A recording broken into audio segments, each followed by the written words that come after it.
हस्तिनापुर में श्री आदिवीर विद्याश्री अंतर्राष्ट्रीय charitable trust आश्रम में स्थापित विश्व की अनुपम कृति त्रिनेत्रधारी 1008 भगवान श्री आदिनाथ प्रभु के श्री चरणों को समर्पित परम पूज्य श्वेत पिच्छाचार्य समाधिस्थ आचार्य श्री विद्यानंद जी मुनिराज की सुयोग्य शिष्या पूज्य समाधि साधिका नमोकार ध्यानी गणिनी आरिका श्री विद्याश्री माताजी का जन्म सन 1963 में मध्य प्रदेश स्थित विद्वानों की नगरी टीकमगढ़ में हुआ था।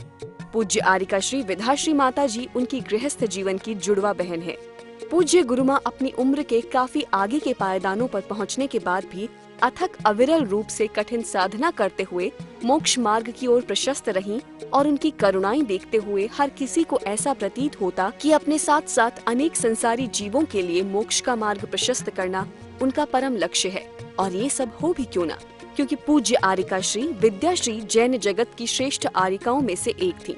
तभी तो इनकी धर्म के प्रति निष्ठा और समर्पण को देखकर कालांतर में इन्हें पूज्य राष्ट्र संत आचार्य श्री विद्यानंद जी महाराज ने गणिनी पद से विभूषित किया। उम्र बढ़ने के साथ ही पूज्य आरिका श्री का शरीर शिथिल होने लगा और लगातार स्वास्थ्य में गिरावट होने के फलस्वरूप 8 मई 2021 को अपने नश्वर शरीर का ममत्व त्यागते हुए पूज्य गुरुमा ने जीवन की अंतिम बेला में आधि व्याधि और उपाधि से मुक्त होकर शांत भाव से इस नश्वर जगत का परित्याग कर दिया। शरीर का परिणाम जब तक है तब तक है, वो जाना है तो कोई बचा नहीं सकता। जीवन भर आपने सबका खूब भला किया माता जी। अंत समय जीवन के अब अंत समय है। दिगंबर जैन आरिका परंपरा की ये उत्कृष्ट परिणति थी। आपका पार्थिव शरीर भले ही विसर्जित हो गया हो, परंतु आपके ज्ञान और वैराग्य की ज्योति निरंतर प्रकाशित होती रहेगी और आने वाले हर साधक का मार्ग आलोकित करती रहेगी। पूज्य गुरुमा नमोकार ध्यानी गणिनी आरिका श्री विद्याश्री माताजी के श्री चरणों में शत शत नमन, कोटि कोटि वंदन। श्रद्धांजलि गुरुमा गणिनी आरिका विद्याश्री के चरणों में आपने 7 करोड़ाधिक जप किए जीवन में और 3 लाख सुगंधित पुष्प अर्पित जिन चरणों में तीर्थंकर प्रकृति बहुपुण्य कमाया। कलिकाल पंचम में देवों ने आकराई समाधि, रम गई निज आत्म में। आहार त्यागा पद त्यागा, सिद्धियां त्यागी क्षण में। अंतिम उपदेश आशीष दिया, रम गई नमोकार धुन में। निर्विकल्प समाधि कर स्त्री पर्याय छेद पहुंची स्वर्गन में।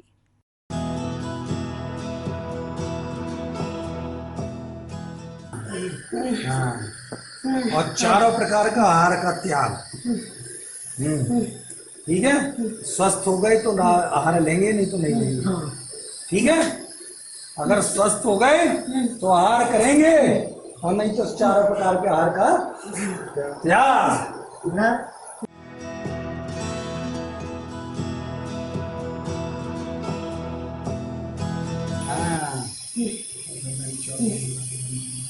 सब विद्याओं को धीरे धीरे उन विद्याओं को विसर्जन करो माता जी सबका। हाँ, हम कह दो हमारी तरफ से सारी विद्याओं का विसर्जन, हर प्रकार का पढ़। हाँ, सब छोड़ते हैं बाबा घंटागढ़ जी के दरबार में। हाँ हाँ,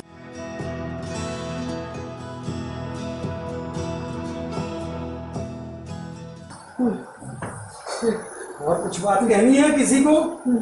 हैं? नहीं कहनी? हैं? सबसे उत्तम क्षमा, सबसे उत्तम क्षमा। रोना नहीं बेटा, ये देखो बेटा, ये आत्मकल्याण की बातें हैं। अपन को रोना नहीं है, अपन को तो अपनी माता जी की ऊंची करनी है, तिलक लगाना है। वो ये न कहे हमारी माता जी अनमोल ऐसे ही मर गई बिना ज्ञान की, जानी हुई। तो ये जागृत अवस्था में मरी है हमारी माँ, कह के गई है। हम जा रहे हैं, सबको आशीर्वाद है, सबको आशीर्वाद है। जय जिनेंद्र बंधुओं, स्वागत है आप सभी का इस विशेष प्रस्तुति श्रृंखला में, जिसमें आप लगातार देख रहे हैं तीर्थ भूमि हस्तिनापुर उत्तर प्रदेश में 14वीं बार आयोजित 41 दिवसीय ओमकारमय नमोकार विधान एवं जप अनुष्ठान के दुर्लभ दृश्य। आज आप देखने जा रहे हैं इस महामंगल विधान के 40वें दिन के मंगलमय दृश्य। आयोजन के 40वें दिन मंदिर जी पहुंचकर प्रातःकाल सभी भक्तों ने विश्व की अनुपम कृति 1008 त्रिनेत्रधारी भगवान आदिनाथ की मनोरम प्रतिमा जी का मंगलमय अभिषेक किया। अभिषेक के उपरांत इंद्र भैया जी ने पूर्ण विधि पूर्वक शांति धारा संपन्न कराई। इसी के साथ मधुर भजन लहरियों के बीच विधान किए जाने के भव्य दृश्य प्रकट हुए।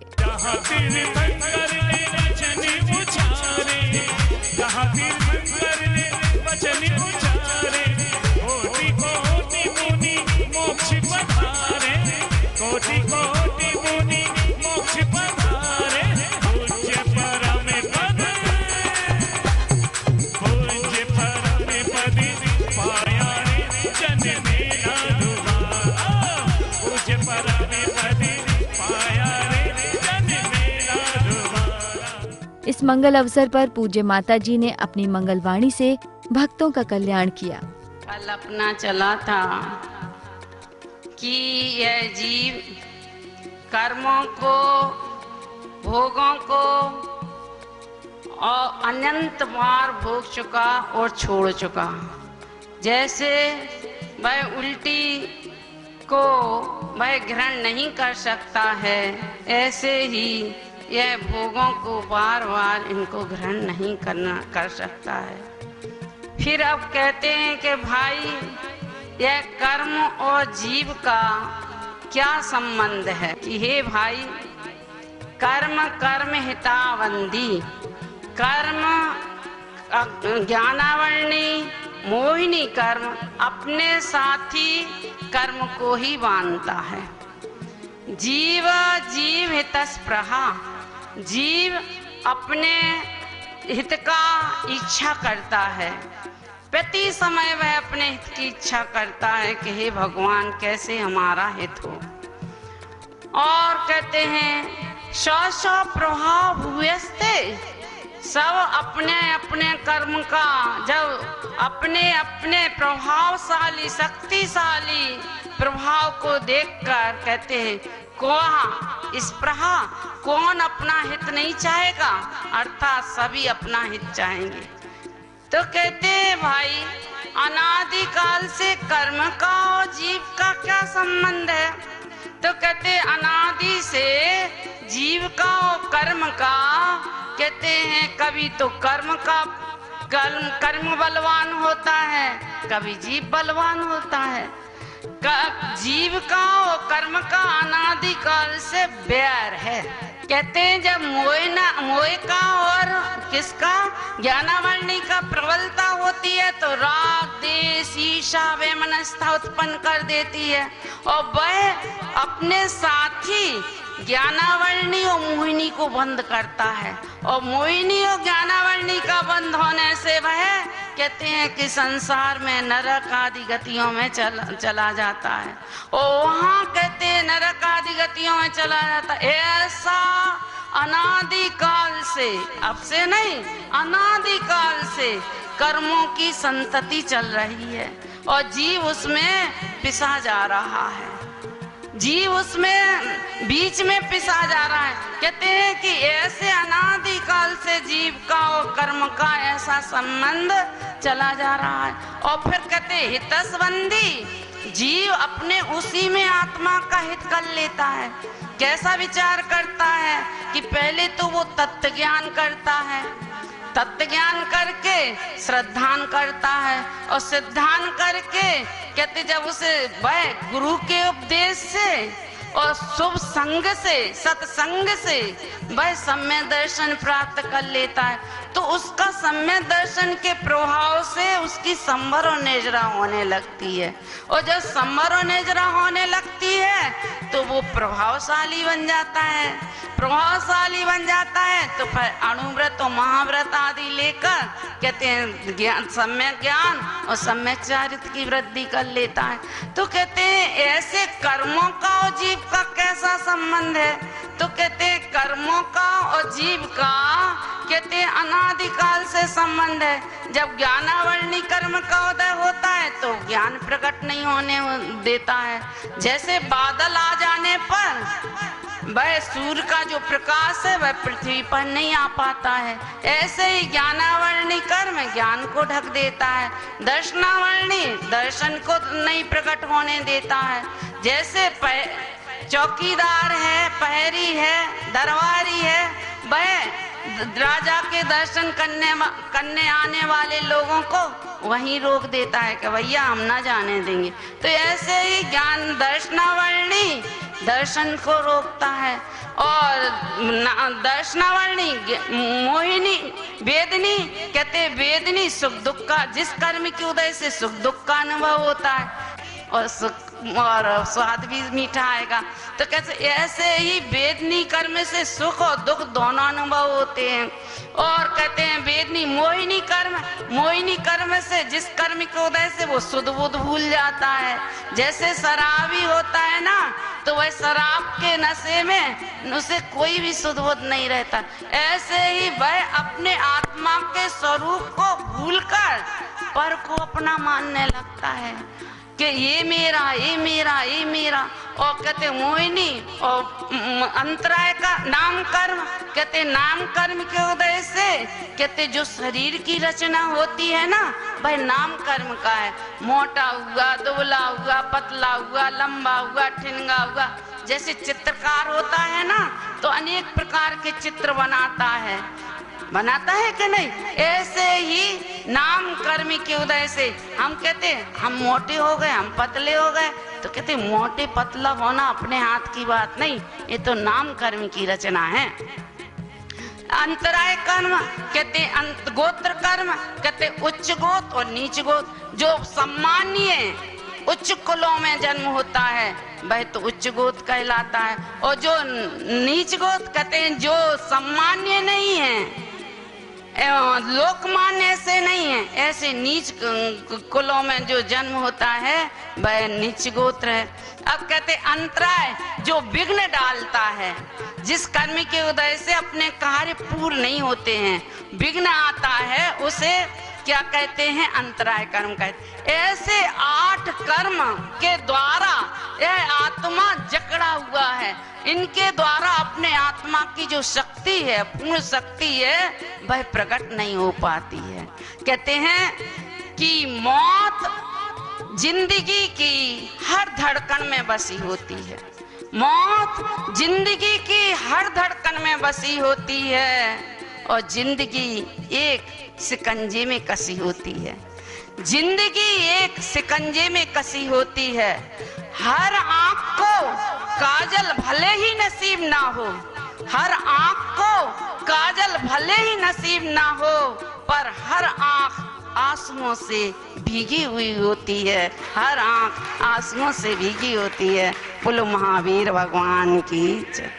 इसी दौरान परम आदरणीय बाल ब्रह्मचारी जिन भक्त इंद्र कुमार इंद्र भैया जी ने अपनी मंगलवाणी से भक्तों को संबोधित किया। हमारी परम पूजनीय गणनीय अर्का विद्या श्री माता जी का जब संयम उन्होंने लिया तो मात्र 13 वर्ष की आयु में तपस्वी सनमाट सनमति सागर जी आहार जी में थे।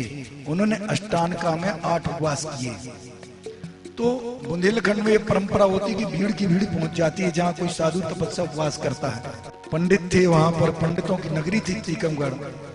ज्योतिष हुई, प्रतिष्ठा हुआ, सब उन्होंने सिखाया। विमल कुमार शौर्या जी अभी हैं, उन्होंने बैठ के गद्दी में बैठ के प्रवचन करना सिखाया। बहुत सारे विद्वानों का नाम जोड़ा है, संतों का नाम जोड़ा है। आचार्य विद्यासागर जी महाराज के संग में 13 वर्ष तक रही। इन्हीं के सामने समय सागर की दीक्षा, इन्हीं की लोगों से, इनकी पूजा की डिब्बी के लोगों से कितने साधुओं की दीक्षा हो गई पता नहीं। ऊपर पहाड़ में गए, इनकी पूजा की डिब्बी से वहीं आचार्य विद्यासागर जी संस्कार कर देते थे, दीक्षा हो जाती थी। तो महान भाव 13 वर्ष तक इनके पिताजी और इनकी माँ लगातार इनको लेकर के उनके संग में रहते थे। आहार की चौका की अपनी व्यवस्था बनाते थे, आहारों की व्यवस्था करते थे, साधुओं की भैयावृत्ति करते थे। 13 वर्ष कालांतर में उन्होंने दीक्षा ली। और दीक्षा लेने के विमल सागर जी महाराज की सबसे चहेती अगर कोई बेटियां थी, विमल सागर महाराज दोनों उंगली पकड़ के दोनों अगल बगल चलाते थे। और बड़ा आशीर्वाद दिया। अंत समय उनका पूरा भविष्य भी बताया उन्होंने, और उन्होंने अपनी पद्मावती माँ की सिद्धि विद्याश्री माता जी को, बड़ी माता जी को दी थी। जो सम्यक देवी देवताओं को पूजते हैं तो वो तो सुरक्षित है, तो जो मिथ्यात को पूजते हैं और वो भगवान ही को कहते हैं भैया भगवान को तो कुछ लेना देना नहीं है, और वो आज भी परेशान है। तो हम लोग आज भी, हमारे आश्रम की चर्या है, सब 4 बजे उठ जाते हैं और 11 बजे तक खूब मेहनत करते हैं। इसलिए कम भीड़ दिखती है, क्योंकि सबको पता है कि यहाँ मौज मस्ती का कोई काम ही नहीं है। यहाँ तो सवेरे से लग जाओ और शाम तक लगे रहो। धर्म ध्यान आनिस होता है। हम गेट के बाहर नहीं गए, किसी के सामने हाथ नहीं फैलाया, और आज ये इतना भव्य आश्रम बन गया है जो आत्म कल्याणक साधन मेरा नहीं है। माता जी ने कभी नहीं कहा जो भी साधक हो, किसी पंथ का हो, किसी मत का हो, जैसी उसे पूजा करनी हो, जैसी उसे भक्ति करनी हो, आओ करो, हमारा कोई जबरदस्ती नहीं है। लेकिन हम बता दें, हमारे यहाँ कट्टर तेरापंथी सोनगढ़ी जो ठप्पे थे वो आके अभिषेक पूजन और देवताओं का सम्मान कर गए, क्योंकि हमारी माता जी ने हमें वो कला दी है, हमारे पास वो कला है कि चाहे कैसा भी हो उसको यहाँ पे आके नाचना पड़ता ही है, और जब वो नाचेगा तो हमारे अनुसार ही चलेगा। इस भावना के साथ हम अपनी उन पूज्य गणियारिका विद्याश्री माँ के चरणों में उनकी भक्ति करते हुए, हे माँ आपने उस महान स्त्री प्रयाग को छेद कर और वो देवत्व को प्राप्त किया है, ऐसा ही हमें आशीष दें, हम इस पुरुषत्व को छेद करके सिद्धत्व की प्राप्ति करें। इस भावना के साथ आपके चरणों में बंदावी माता जी, बंदावी माता। इन सभी कार्यक्रमों को पूर्ण करने के पश्चात सायंकाल की मंगल बेला में मंगलमय महाआरती की गई। दर्शकों, आज की इस कड़ी में बस इतना ही। कल इसी समय हम फिर हाजिर होंगे इस श्रृंखला की 41वीं और अंतिम कड़ी के साथ। अभी समय हो चला है आपसे विदा लेने का। आज्ञा दीजिए। जय जिनेंद्र।